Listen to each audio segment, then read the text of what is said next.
COVID-19, post-pandemic recovery and regional tensions are top of the agenda as China's foreign minister arrives in Japan for talks. Wang Yi's meetings include a one-on-one session with Prime Minister Yoshihide Suga. Michio Ishida is standing by live in Tokyo with the latest. But first up, a look at what China is hoping to achieve. A week after Asia-Pacific leaders signed a mega trade deal, China is venturing out in the region. The visit of Chinese Foreign Minister Wang Yi to Japan means business.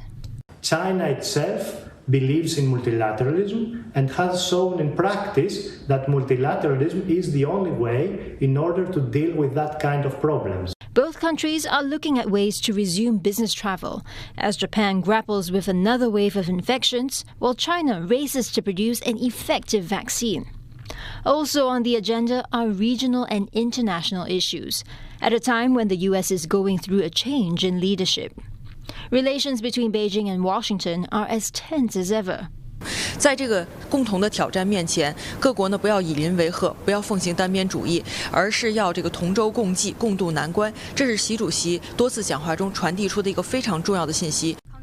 Mr. Wang will also visit South Korea for talks that will include North Korea.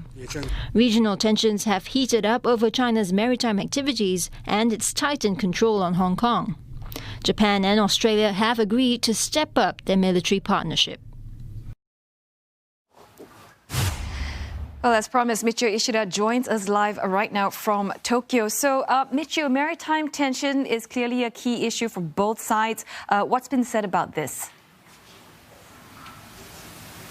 Yes, well, Japanese Foreign Minister Toshimitsu Motegi raised the Senkaku issue, which China also claims and calls Yi. That's in the East China Sea.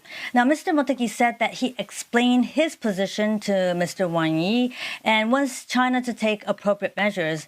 While Mr. Wang Yi gave an example of Chinese vessels chasing Japanese fishing boats in the waters, and he stated that they were in sensitive waters and the measure was taken to protect China's sovereign right. But he did note the importance to prevent complication in the regional situation.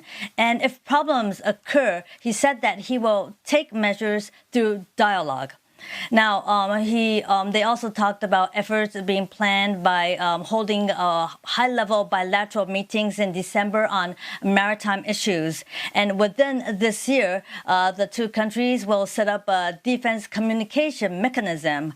And Mr. Wang Yi said that he wants a sea of peace, a sea of friendship, and a sea of cooperation. Aside from maritime issues, what are the other plans the two countries are trying to achieve to take their relationship forward?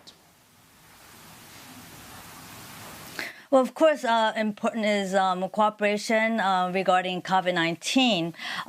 They agreed to cooperate in development of medicine and protecting the citizens of both countries. But at the same time, they want to promote people-to-people interaction. You see, in Japan, a public opinion poll released just this month showed that a majority of Japanese are saying that the Chinese are not viewed as favorable. And so they agreed that from this month, they will launch a green lane zone of business track and residence track. And also, they aim to support each other's economy to spur growth.